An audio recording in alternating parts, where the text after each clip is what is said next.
Good morning and welcome to the Black Mesa Transit System. This automated train is provided for the security and convenience of the Black Mesa Research Facility personnel. The time is... Gordon Freeman. If he could talk, I think I would have to censor him a lot. Firstly, he would curse the disaster at his workplace. Then he would curse with joy, knowing how well received his misadventures were by people around the world and how impactful the video game he's part of became. And then he would curse angrily upon learning that after having released Part 2, Valve for 18 years has not released a proper finale to his story. So, how did Half-Life revolutionize the FPS industry? Well, if we are talking about FPS games in the 1990s, we have to start from Doom. It was so successful and so impactful that for quite some time after its release, other FPS games were called Doomlike, quite like nowadays we call games with characteristics and rules similar to the ancient roguelikes. Or when we see an action RPG based around the same principles as Dark Souls, we say, oh, it's a Souls-like. Except that the term Doom-like, at the peak of its popularity, referred to almost any game with running around and shooting from the perspective of the first person. To be fair, those games were often really similar to Doom, because after its success, almost everyone wanted a piece of the Doom pie. But the thing that was really striking to me at the time was that Windows was the number 2 product, and probably most of you know what the number 1 product was. Yeah, it was Doom. So Doom was one of the first-person action games shipped by a company called id that's located in Mesquite. So somehow the largest software company in the world was being out-distributed by a 12-person company in Mesquite, Texas. Of course, the market wasn't that stagnant. In the past, I described the early years of video games as a primordial soup where various ideas were tried and tested while the engineers navigated through the barely explored potential of video games. And one of the biggest factors that pushed them forward was wanting to make a game they themselves wished to play. So of course there were experiments and improvements, big and small. System Shock, Duke Nukem 3D, Dark Forces, and after Quake stepped on the scene, the era of Doom-like started to fade into shadows. Around that time, 2 ex-employees of Microsoft decided to start a company which became Valve Software, currently known as Valve Corporation. Mike Harrington and a certain very little known, low-key, under-the-radar, definitely non-recognizable and non-iconic person named Gabe Newell. Okay, I'm trolling. That's not Gaben, that's the real Gaben. Of course, you don't just establish a company for the sake of having a company. Our 2 protagonists decided to produce and sell a video game. It's not an easy goal, and certainly it was even more difficult back then, when the amount of information was smaller and access to it was more limited. And here's a very interesting bit. They initially planned to include their friend Michael Abrash, but when the idea of making video games was still just an idea, Michael got a job offer at id Software. But he did not forget about his friends, and he invited them for a visit at the game studio. They talked to people there, including John Romero himself, explaining to them what they specifically needed to do when starting a video game company. They also got a source code to Quake and access to the game engine it was using at the time. This must be what many upcoming game devs dream about. Like, imagine today being invited by any of the currently most dominant and influential video game companies in the world, having its members share their knowledge and experience, telling you what you need to know, giving you the source code to the latest game, and letting you use their engine. I think it's a very cool story. Later, Valve's team started growing bigger, including people who had industry experience, people who were making mods, and people from completely unrelated backgrounds who were though very talented and very passionate.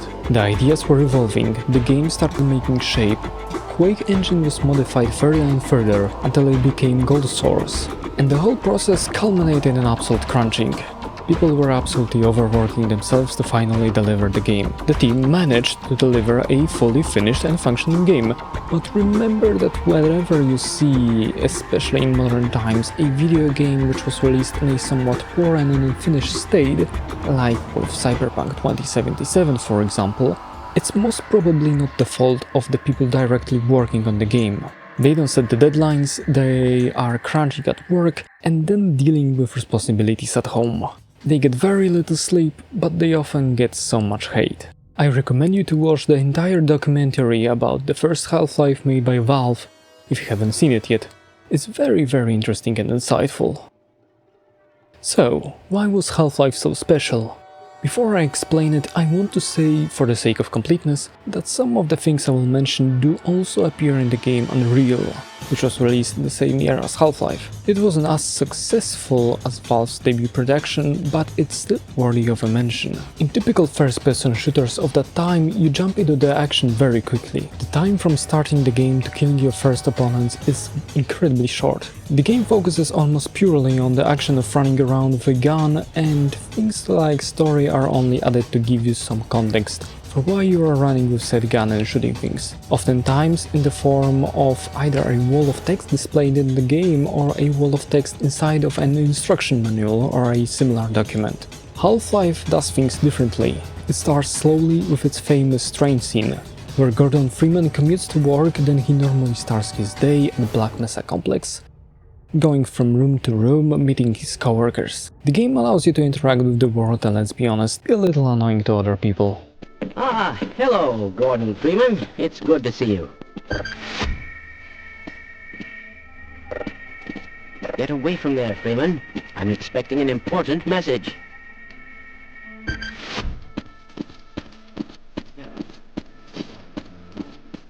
My God, what are you doing? Come on, Gordon. You trying to get me into trouble? Greetings.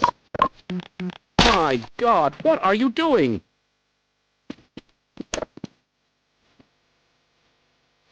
Don't be ridiculous. My God, what are you doing?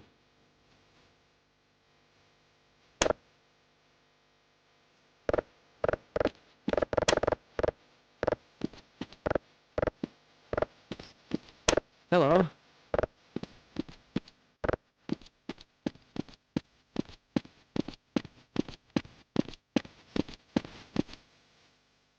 Now, where did I leave that shutdown procedure chart?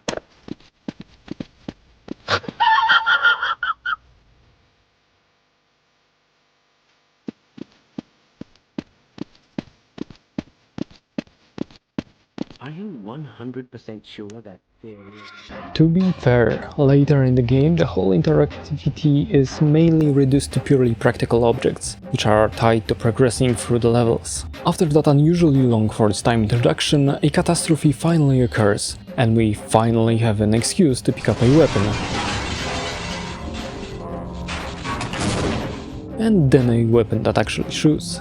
But to progress, you will also have to not only solve some puzzles, but also ask NPCs for help. They will not only aid you with support fire, but also open doors you cannot open by yourself. It makes the fact that you can kill them incredibly weird. Really, you can kill friendly NPCs and then proceed with a drastic disassembly of remains. Gordon Freeman confuses me. Another interesting thing about Half-Life is its story and the immersion that accompanies it. The story itself is quite simple. Aliens from another dimension invade the science complex due to an experiment going wrong. Then the military comes to eliminate both aliens and any potential witnesses. Behind everything stands an enigmatic man in a suit, and our protagonist tries to stop all of that and save the day.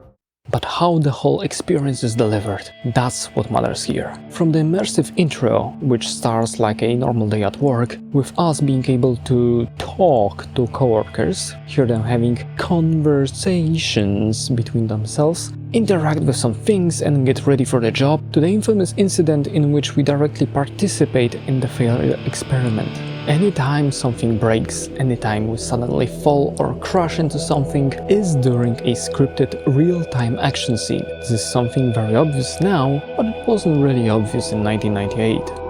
I previously mentioned NPCs having conversations. Those are not conversations per se, the characters simply exchange random lines from a very narrow collection of voice lines, which makes the game feel more natural and unnatural.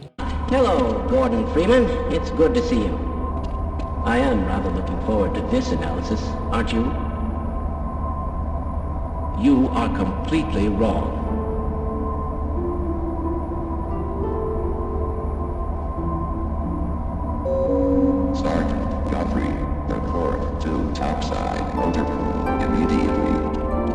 course, the very limited amount of voice lines was dictated by the limited amount of space the game itself could occupy. And in terms of fairness, 8 years later, The Elder Scrolls Oblivion wasn't good at avoiding goofy dialogues between NPCs either. There is, though, one bigger problem I encounter with the game's audio. You cannot set the loudness of voice lines and environment separately, and the voice lines are quite quiet. I suppose that if you blast the audio through speakers, it shouldn't be a problem. But using headphones with the loudness set to the level where I could hear NPCs clearly was very uncomfortable to me. And after some time, I completely gave up on hearing what they have to tell me, and I dialed the loudness down. Of course, I'm not saying that to complain about an old game being old. The retro review format simply requires me to mention any pros and any cons I find. There are also some insignificant bugs, with soldiers being more green than they should, or levitating boxes. Again, typical for older games, but nothing game-breaking. Or maybe the levitating boxes were actually a secret technology developed by the Black Mesa complex.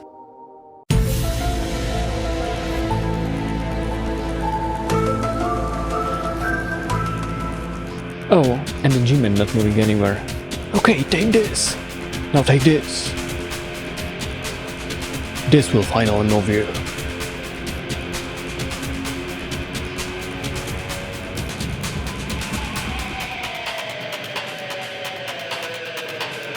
You're making things awkward, you know? I've just reminded myself that there was one annoying issue. From time to time the game suffered sudden, unusual frame drops, but the good news is that simply opening the task manager was intimidating enough to make the game cooperate again. Running around the Black Mesa complex was a bit surprising to me because sprinting is a default mode of movement, and to walk you have to hold shift. This reversal of what I was used to was kind of annoying, especially during parkour elements, but I understand that old FPS games were very dynamic. They were about dancing with your opponents, and from this point of view the decision seems fine.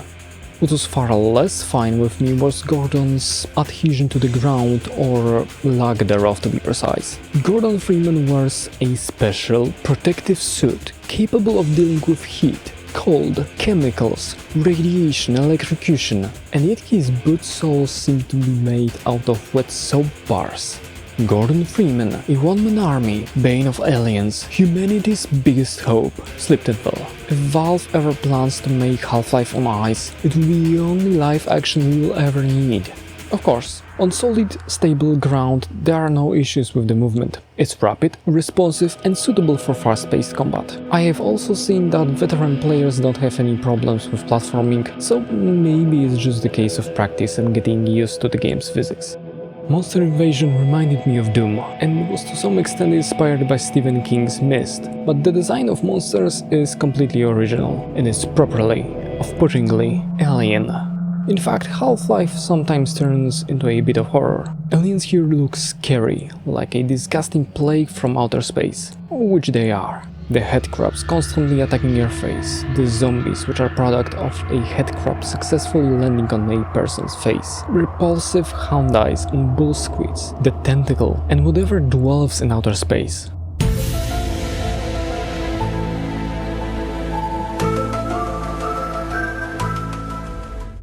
All of them designed with care and purpose. And then there are the barnacles. They traumatized me so much that any piece of hanging rope or string made me question its agenda, and being caught by one of them in-game made me recoil in horror. Of course, various people will have various levels of sensitivity to that kind of stuff. For me personally, there are moments when Half-Life 1 did horror better than some modern horror games.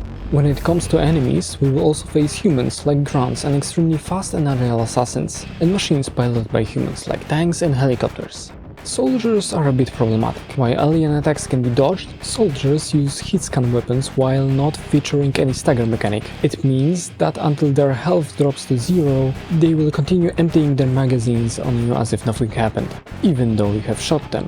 I think it's quite a reasonable complaint given that other FPS games of that time, and older ones as well, did feature a form of stagger mechanic. On the upside, the soldiers' AI is quite good. They can take cover when the health is low, and when you take cover they will start creating pressure by showering you with grenades. As for weapons given to us, the game gives us enough stuff to play around with. Handguns, shotguns, automatics, explosives, sci-fi technology, alien technology, updated medieval technology, and of course, the crowbar. Dessert. Dessert.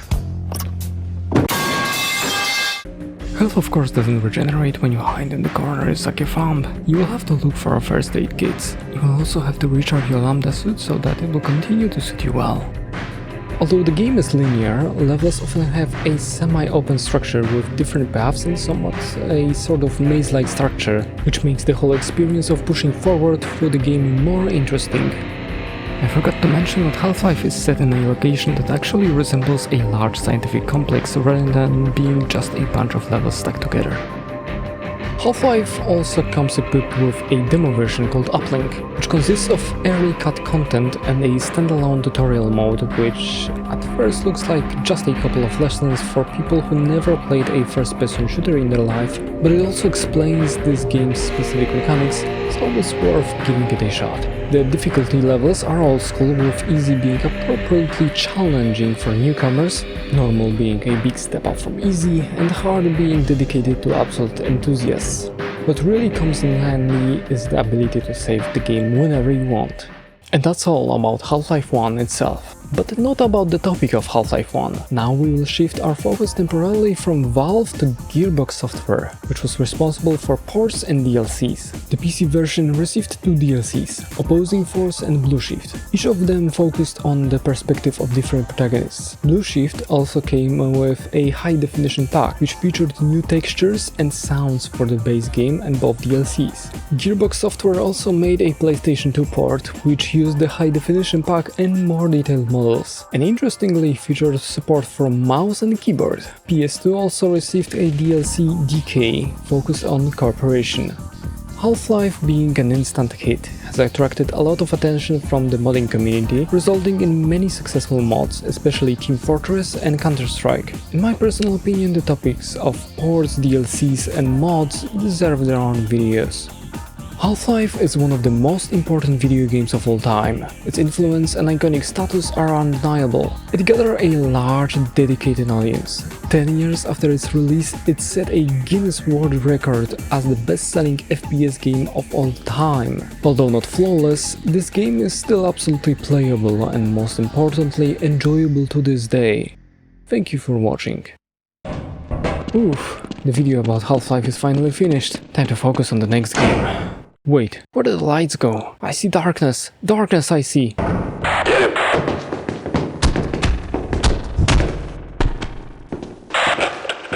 I see it. Alright, we got him.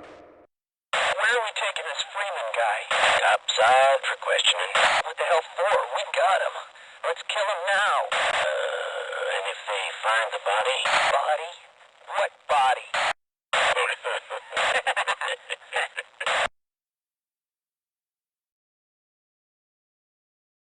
You see a vending machine in the video game, and your first thought is it destructible?